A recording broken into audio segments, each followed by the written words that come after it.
Bienvenue, j'espère que vous allez bien. J'entends par bien, j'espère que votre perception de vous-même et du monde vous permet de vivre chaque situation, chaque instant, comme un encouragement à vous accomplir.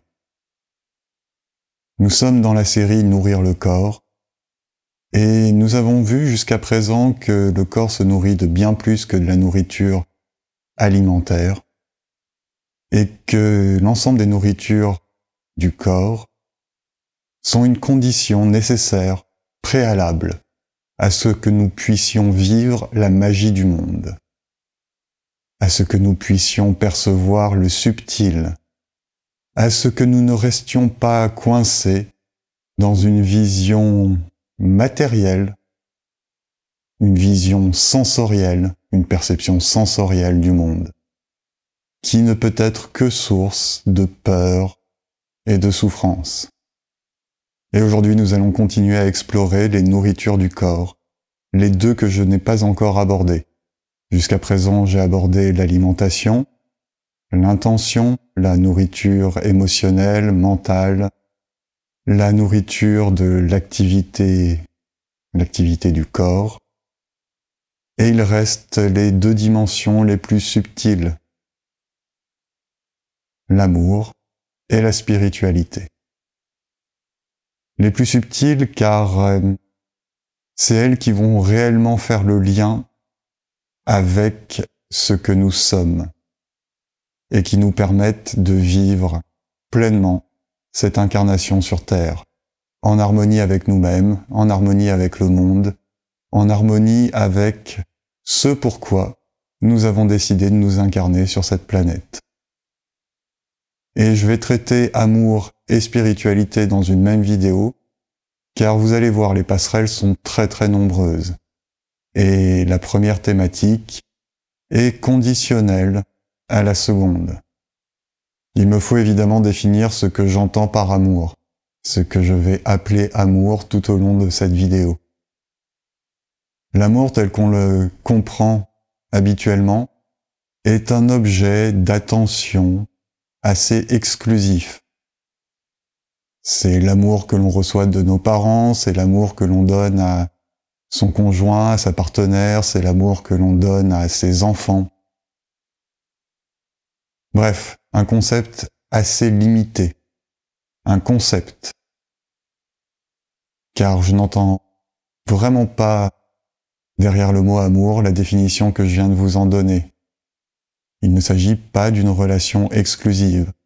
En fait, cette relation exclusive, si on l'analyse un tout petit peu, on voit qu'elle est plutôt empreinte d'ego, de peur, et que on met derrière le mot amour la recherche de sécurité. Sécurité dans l'affection, dans la reconnaissance de qui nous sommes. Mais c'est pas vraiment de l'amour, ça. C'est peut-être une forme. En tout cas, le mot sentiment amoureux serait peut-être plus adapté à ce que l'on appelle habituellement l'amour.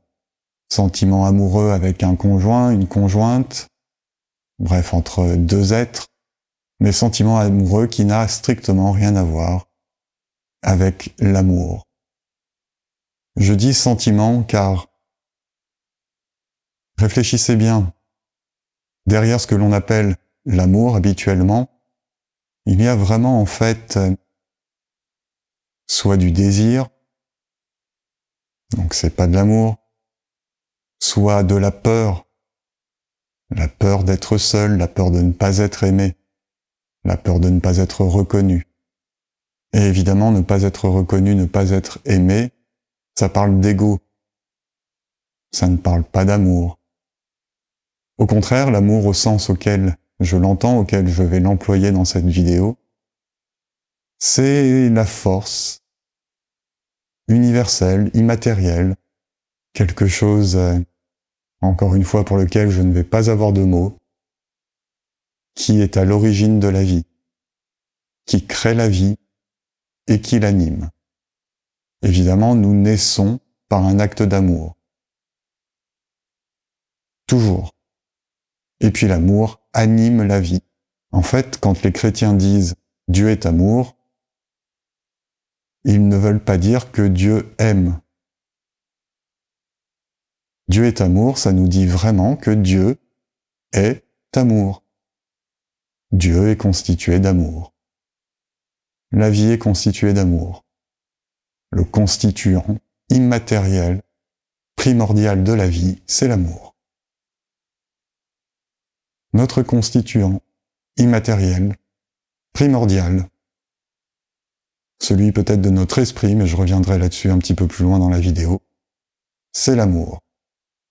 En fait, pour commencer, la distinction est simple entre le sentiment amoureux et l'amour dont je veux parler.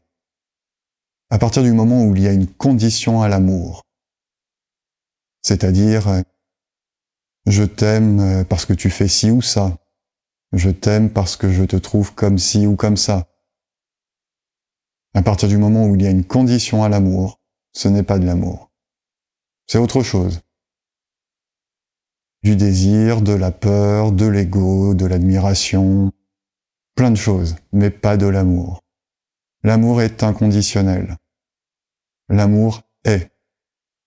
Il n'y a pas de qualificatif à apposer au mot amour. L'amour est. Comment illustrer ça? Comment le percevoir? Souvent, l'amour d'une mère pour ses enfants est inconditionnel. Même si, la plupart du temps, l'ego prend le dessus à un moment, l'amour d'une mère pour un enfant est inconditionnel. Quelle que soit la forme de son enfant, quels que soient ses accomplissements, il y a toujours un lien d'amour entre la mère et ses enfants. À l'inverse de la plupart des relations amoureuses que l'on a, qui sont tellement conditionnées par beaucoup de choses, par notre expérience, qui nous sommes, nos projections, notre vision des choses, nos névroses, l'apparence de l'autre, son comportement, tellement de trucs qui ne sont pas de l'amour et qui du coup ne peuvent pas donner comme résultat de l'amour. L'amour est inconditionnel. Alors comment percevoir au-delà du concept dont je vous fais part cet amour? Parce que c'est un truc qu'on perçoit. Si je l'aborde dans les nourritures du corps, c'est bien parce que le corps s'en nourrit. Le corps, créé par l'amour, constitué d'amour, se nourrit de ce dont il est fait, d'amour. Mais comment percevoir cette force universelle, subtile, imperceptible avec nos sens habituels? Par exemple, mettez-vous au soleil. En ce moment, c'est agréable. Il n'est pas trop violent, il n'est pas trop fort. Mettez-vous au soleil. Fermez les yeux, respirez tranquillement. Et concentrez-vous sur ce que vous ressentez, sur la perception du soleil. Il va y avoir une perception sensorielle, notamment une sensation de chaleur. Il y a évidemment la perception de la lumière. Mais faites abstraction de ces perceptions sensorielles pour essayer d'observer autre chose, de percevoir autre chose, de ressentir autre chose. Cette autre chose, immatérielle, c'est l'amour. La lumière est amour. Ouais, je sais, quand je dis ça, je me dis, ça paraît un peu bizarre, un peu n'importe quoi. Et pourtant, ça se perçoit. L'amour est partout, et on peut le percevoir en toute chose. Mais cette perception, encore une fois, n'est pas sensorielle. Je vous avais dit qu'on allait dans le subtil de plus en plus, puisque nous sommes faits de subtil, puisque le monde ne s'arrête pas à ce que nous en percevons avec nos 5 ou 6 sens. Ouais, le monde ne s'arrête pas à ça. Le monde est constitué d'immatériel, d'absence de matière, avant d'être constitué de matière. Dans une particule de matière, vous le savez maintenant, il y a plus de vide qu'il n'y a de matière.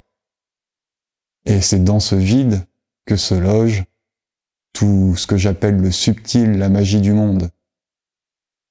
Alors dans ce vide, il y a pas mal de rayonnements, de champs électromagnétiques, et puis encore d'autres choses pour lesquelles on n'a pas de mots puisque on les a pas vraiment étudiés ni qualifiés. Mais cette autre chose, dans cette autre chose, il y a essentiellement de l'amour. L'amour qui crée de la cohésion, qui crée la vie et qui anime la vie. Si on se limite à la perception matérielle du monde, on se limite à très peu de choses, à moins de la moitié de ce qui existe, tellement moins. Et je suis pas capable de quantifier. Et il y a tellement plus de vide dans la matière et dans le monde qu'il n'y a de matière, et tellement plus de choses que l'on ne perçoit pas dans le monde qu'il n'y a de choses qui nous sont perceptibles à l'aide de nos 6 sens, que se concentrer, se contenter de ce que l'on perçoit avec ces 6 sens, c'est rater l'immense majorité de ce qu'il y a dans le monde. Et dans cette immense majorité, il y a l'amour. Une autre façon de le percevoir serait par exemple de se mettre pieds nus dans l'herbe, à nouveau les yeux fermés en respirant calmement, et en essayant de percevoir ce qu'il y a à percevoir au-delà de la sensation du contact des pieds avec l'herbe. Là aussi, vous allez ressentir l'amour de la terre. Pas de la terre au sens bout quand elle est mouillée, de la terre mère. Faites un câlin à un arbre et concentrez-vous sur ce que vous ressentez. Au-delà des premières émotions qui vont apparaître, au-delà des premiers sentiments qui vont apparaître, en allant un peu plus profond dans la concentration, dans l'observation de ce qui se vit en vous et de ce qui se vit entre l'arbre et vous, vous allez percevoir l'amour. Nous, humains, l'amour, on le reçoit, et si on est suffisamment transparent, on le rayonne. On est traversé d'amour. On est constitué d'amour, créé par l'amour, animé par l'amour, et on peut être traversé et transparent à l'amour. L'amour au sens que je viens de vous donner. Quelque chose d'imperceptible qui sous-tend la vie. Et quand on le perçoit vraiment au-delà de nos sens habituels, et au-delà de tout sentiment ou émotion. C'est quelque chose de clair. Évidemment, pour le percevoir clairement, il faut que nous soyons ouverts et en capacité de le percevoir. Et ça renvoie aux précédentes vidéos. Quand je dis ouvert et en capacité de le recevoir, je veux dire par là avoir un corps, un mental et des émotions suffisamment désintoxiqués pour être en capacité de percevoir l'amour.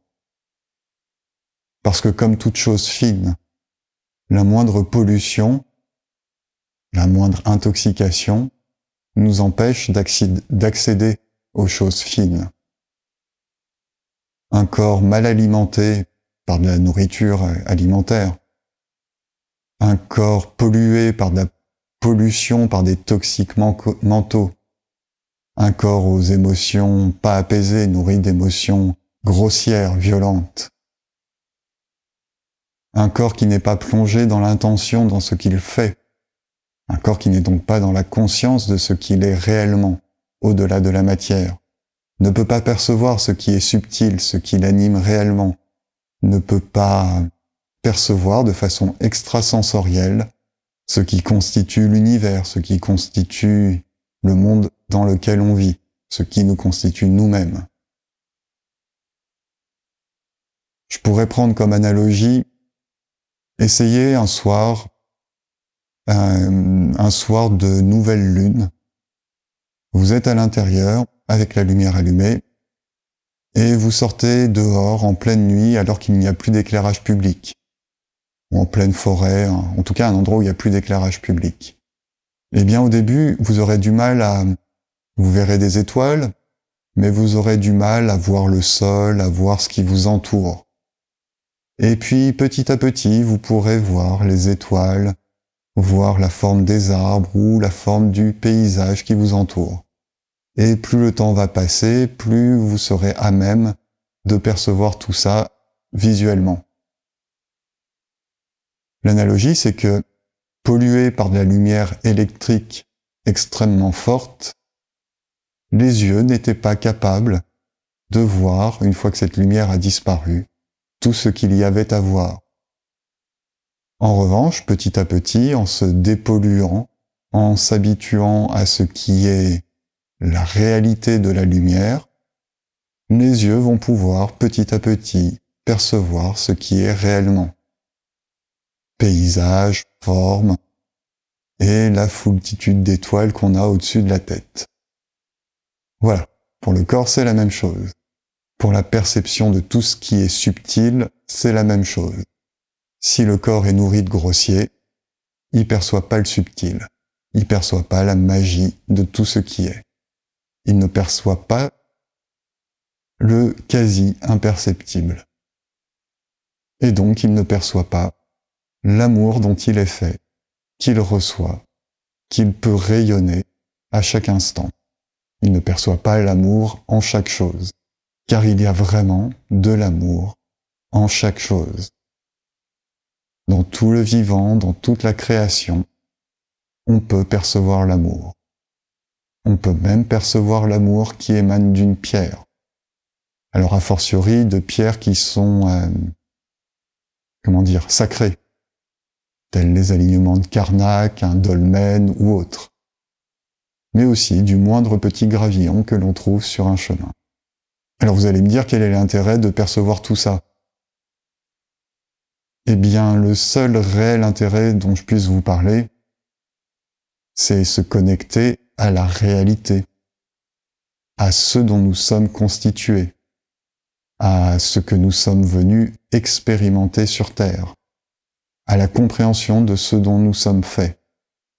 Car ce n'est qu'en étant au plus proche contact de ce que nous sommes réellement que nous allons pouvoir nous épanouir.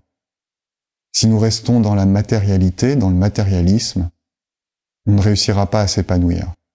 Car d'une part, on passe à côté de la majorité de ce qui est, et d'autre part, nous vivons dans une illusion qui ne nous apporte que souffrance et tourment. Et même dans les moments où ça va bien, un sujet que j'ai déjà évoqué, même dans ce qui nous semble positif, ça va créer de la souffrance. Souffrance par attente du positif ou souffrance par peur de perdre le positif. Et souffrance au moment où on va perdre ce qui nous était cher. Tant qu'on reste dans la matière, tant qu'on reste uniquement dans la matière, puisque évidemment on ne va pas mettre la matière de côté, puisque nous sommes aussi faits de matière, mais tant qu'on ne reste que focalisé sur la matérialité du monde, on ne peut pas être au contact de ce que nous sommes réellement, et ça va inévitablement générer de la souffrance. Et puis on se prive de vivre un truc magique, on se prive de vivre la subtile harmonie, la subtile perception du monde, qui est tellement plus satisfaisante que les plaisirs issus de la matérialité. Avec matérialité, je me demande si je suis pas en train d'inventer un nouveau mot. Bon. Matérialisme, si vous préférez. Matière. Se nourrir d'amour, donc pas au sens désir, peur, ego, de la projection névrotique amoureuse que l'on a, c'est se donner la possibilité de vivre l'harmonie du monde et de cheminer vers l'éveil, vers l'absence de souffrance et la compréhension de qui nous sommes, de ce qu'est le monde et de ce que nous sommes venus faire ici. Alors au début, avant d'aller vers cette nourriture subtile, on va devoir se débarrasser de notre perception habituelle de l'amour, de notre compréhension habituelle de l'amour, empreinte de projection, d'ego, de peur et de névrose. Et pour ça, il suffit peut-être simplement d'observer en quoi ce que nous appelons amour habituellement est en fait quelque chose de complètement conditionnel qui cache autre chose que de l'amour véritable, qui cache des peurs, des projections, de l'ego et des névroses. Et c'est en ça que l'amour est doublement nourrissant pour le corps. Si on se contente de se nourrir de sentiments amoureux, qui parfois est satisfaisant évidemment, mais qui n'est pas de l'amour. Donc si on se contente de se nourrir d'ego, de peur, de projection et de névrose, on se prive du subtil, de ce qu'est réellement l'amour. Donc on absorbe une nourriture pauvre. Et on se prive du coup de vivre la magie du monde, de vivre ce que nous sommes réellement, de vivre ce pourquoi nous nous sommes incarnés. A contrario, si on chemine vers la compréhension de ce que nous appelons habituellement l'amour, et si l'on s'ouvre à la perception de ce que je viens de nommer amour véritable, amour universel, force qui crée et anime la vie, alors on se donne toutes les chances de vivre quelque chose de merveilleux, quelque chose d'indescriptible, quelque chose qui nous conduira peut-être à un moment vers le nirvana et l'éveil. En tout cas, quelque chose de nécessaire pour aller vers le nirvana et l'éveil. Essayez, ça commence par percevoir l'amour dans des moments un peu privilégiés, tels se laisser caresser par le soleil, ou se mettre au contact de la terre ou d'un arbre. Il y a plein de possibilités, je vous cite ces trois-là parce que c'est les plus faciles d'accès. On peut faire ça même en ville. Et observez ce qu'il se passe en vous, au-delà des sens. Posez juste cette intention de percevoir l'amour de la lumière, l'amour de la terre ou l'amour de l'arbre. Et vous allez percevoir quelque chose que je ne peux pas décrire, mais qui est l'amour. Et c'est là que se trouve une des nombreuses passerelles avec la spiritualité. Spiritualité absolument pas au sens de religion. Je le reprécise ici, car c'est vraiment important. La spiritualité, dans la définition que j'en donne, n'est pas la croyance en une religion, en un dieu, en un culte, quel qu'il soit. La spiritualité, c'est pour moi simplement la compréhension que nous vivons dans un monde qui est majoritairement constitué d'immatériel, que nous sommes esprits venus s'incarner dans la matière pour faire l'expérience de la matière. La spiritualité, ça parle de notre intemporalité, de notre immortalité. Ça ne parle en aucun cas d'un culte voué à un ou plusieurs dieux en particulier. La religion et ses cultes utilisent des images pour parler du spirituel. Parce que le spirituel n'étant pas conceptualisable par le cerveau, il faut utiliser des allégories pour se donner une vague idée de ce que cela peut être et donner une indication de comment et vers où cheminer pour vivre le spirituel. Mais selon moi, si j'essaye de résumer de façon claire ce qu'est la spiritualité, c'est simplement la compréhension que nous ne sommes pas que matière, qu'il y a quelque chose d'autre, qu'il y a majoritairement quelque chose d'autre que la matière. Et ce quelque chose d'autre, nous percevons. Nous le percevons à travers l'intuition. Comme l'amour, nous le percevons de façon extrasensorielle. Donc la spiritualité dont je parle n'est pas une croyance, elle n'est pas un concept, c'est une expérience de l'indicible, du quasi-imperceptible, du subtil, pour lequel il faut que le corps soit bien nourri, soit relativement propre pour y être ouvert et être en capacité de le percevoir. Donc, comme pour l'amour, d'ailleurs je pourrais mélanger les mots amour et spiritualité, comme pour l'amour, le corps se nourrit de ce dont il est fait. Il se nourrit de matière, puisqu'il est fait de matière. Il se nourrit d'émotions, puisqu'il est fait d'émotions. Il se nourrit de mental, puisqu'il est fait de mental. Il se nourrit d'intention, puisqu'il est fait d'intention. Il se nourrit d'activité physique puisqu'il est fait d'activité, de mouvement. Il se nourrit d'amour puisqu'il est fait d'amour, constitué d'amour. Et il se nourrit de spiritualité puisqu'il est le fruit, il est fait de spiritualité, c'est-à-dire d'indicible, d'autre chose que de la matière.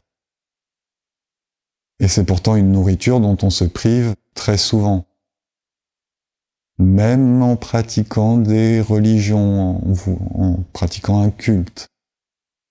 Si l'on n'a pas conscience de cette dimension immortelle et intemporelle de ce que nous sommes, si nous ne la cultivons pas, alors nous ne nous en nourrissons pas. Et nous ne nous ouvrons pas à cette réalité dont nous sommes faits et dont est fait le monde. Donc se nourrir de spiritualité, ça commence par réaliser intellectuellement qu'il y a plus de vide que de matière et faire l'expérience réellement, peut-être par la méditation, peut-être par des expériences de synchronicité, par des expériences intuitives, certains par des expériences de mort imminente, mais on n'est pas tous obligés de passer par là. Faire l'expérience d'une façon ou d'une autre, j'en ai déjà parlé dans d'autres vidéos, et puis je reviendrai évidemment sur ce sujet dans d'autres vidéos encore, de notre immortalité, de notre intemporalité. Faire l'expérience que nous sommes plus que des êtres de chair et de sang.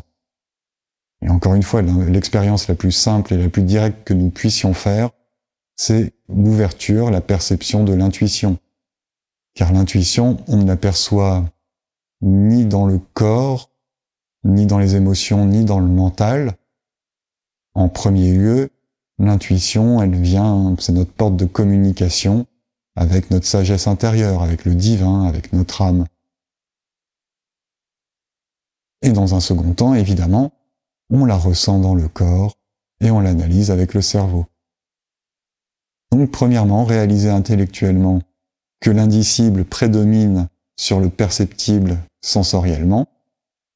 Deuxièmement, faire l'expérience du spirituel, avoir conscience que nous faisons tous l'expérience du spirituel, mais que, n'y prêtant pas attention, ou n'ayant pas conscience que cette expérience nous apporte une information capitale, celle de notre origine, celle de notre constitution, eh bien nous passons à côté, souvent. Mais une fois que nous avons réalisé que nous avons déjà fait l'expérience de l'immatériel, du spirituel, et que nous pouvons en faire l'expérience à chaque instant, eh bien là, nous pouvons nourrir le corps de spirituel, justement en étant dans cette conscience. La conscience que nous sommes des êtres spirituels venus faire l'expérience de la matière et la conscience de toutes les expériences immatérielles que nous pouvons faire à chaque instant. Et ainsi se laisser porter par la vie. Alors pas porter au sens ne rien faire, ne pas agir, mais se laisser guider par ces forces invisibles, c'est-à-dire être ouvert à leur perception, et du coup s'abandonner à ce que ces perceptions nous donnent comme indication. Indication sur comment cheminer. La nourriture spirituelle n'est vraiment pas la pratique d'une religion ou d'un culte. Ces pratiques permettent d'accéder, lorsqu'on a la conscience juste pour le faire, à la perception spirituelle, à l'expérience spirituelle, mais elles ne sont pas l'expérience spirituelle en soi. L'expérience découle des pratiques, mais elle peut aussi découler de pratiques complètement en dehors de la religion ou d'un culte. Percevoir le spirituel en nous et dans le monde, c'est simplement poser l'intention de le percevoir et s'y ouvrir. Et avec un corps correctement nourri dans les 7 dimensions, cette perception se fait facilement accessible et évidente. Et il n'y a que lorsque l'on est dans cette perception que l'on est dans la réalité. que l'on n'est pas dans l'illusion de la matière. Et c'est vraiment une évidence. De même que vous avez déjà vécu des intuitions qui vous semblaient être une évidence, de même que lorsque l'on pose la main sur une casserole brûlante, on se brûle, la perception du spirituel, la perception de la nature immatérielle du monde, la perception de l'amour qui sous-tend la vie et la création sont complètement évidentes. Vraiment, aussi évident que de se brûler la main. Mais encore une fois, pour ça, pour y accéder, il faut avoir à la fois l'intention d'y accéder et se donner tous les moyens d'y accéder, et notamment nourrir le corps correctement. Car sur cette planète, nous sommes incarnés dans un corps, et c'est notre première interface de contact avec le monde. L'essence et le corps qui perçoit l'essence, et le mental qui analyse tout ça. Si l'objet, l'outil dans lequel nous sommes incarnés, n'est pas performant, est pollué, intoxiqué, si ces récepteurs extrasensoriels sont bouchés, encrassés, alors on ne perçoit pas, le corps ne permet pas de percevoir tout le subtil du monde. Et ce subtil, cette magie, c'est réellement ce que l'on est appelé à vivre, ce que l'on a décidé de vivre en s'incarnant. Évidemment, on a décidé de vivre des expériences dans la matière, peut-être même des expériences un petit peu grossières, justement pour cheminer et apprendre à aller vers des expériences de plus en plus fines. Car toute expérience de la matière n'a que de valeur si elle est sous-tendue par une conscience.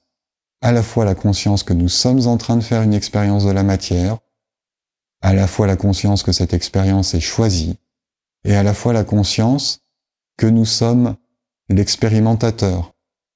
Nous ne sommes pas l'objet de l'expérimentation. Nous sommes ceux qui a choisi de faire l'expérience.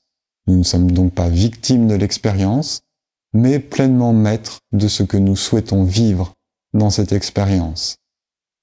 Mais pour que nous puissions le percevoir ainsi, pour que nous puissions le vivre ainsi, alors il faut d'abord être dans la conscience que nous ne sommes pas seulement la partie matérielle et perceptible de ce que nous pensons être, et que le monde n'est pas seulement la partie matérielle, visible et palpable de ce que nous pensons être le monde. Voilà pour aujourd'hui. Voilà qui conclut la série Nourrir le corps.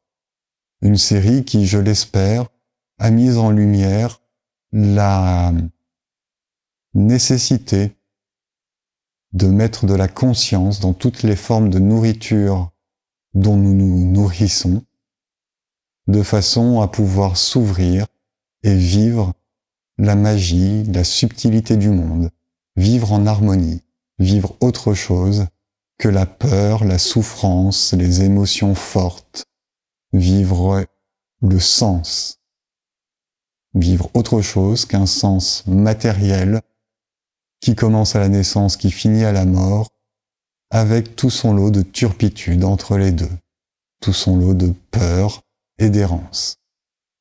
Et les invitations du jour sont donc à comprendre ce que l'on appelle amour habituellement, comprendre que ce n'est qu'un sentiment amoureux, une projection d'ego, de peur, de névrose, de désir, et percevoir ce qu'est l'amour réellement, percevoir qu'il est en toute chose, que nous sommes traversés d'amour en permanence, que tout ce qui est sur terre est amour. Invitation aussi à comprendre, à vous poser cette question de la matérialité du corps et de son existence intemporelle et immortelle, perceptible au travers de l'intuition et au travers de différentes expériences spirituelles. Et invitation à vous mettre au contact permanent, le plus souvent possible, de ces expériences spirituelles, ne serait-ce qu'en posant l'intention de le vivre. Et évidemment, à se donner tous les moyens de vivre l'harmonie du monde, de vivre la subtilité du monde, de vivre la réalité du monde, sa réalité immatérielle, sa réalité spirituelle. Et quand je dis se donner tous les moyens, eh bien ça commence par nourrir correctement le corps dans les 7 dimensions. Gros programme, je sais, c'est le programme d'une vie. Gros challenge, je sais, ça va nous challenger au quotidien. Mais dans cette existence, c'est ce pourquoi nous nous sommes incarnés.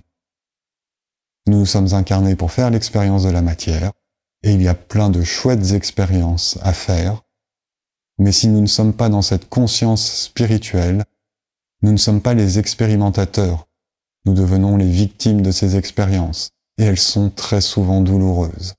Lorsque nous sommes les expérimentateurs avec la conscience dont je viens de vous parler, alors ces expériences prennent tout leur sens dans la matière et leur sens spirituel, au-delà de la matière. Belle expérimentation à vous, et beau cheminement à vous. Si cette vidéo vous inspire, merci de la partager, et si vous en avez l'élan, de la commenter, de cliquer un pouce et de vous abonner à ce canal. À bientôt!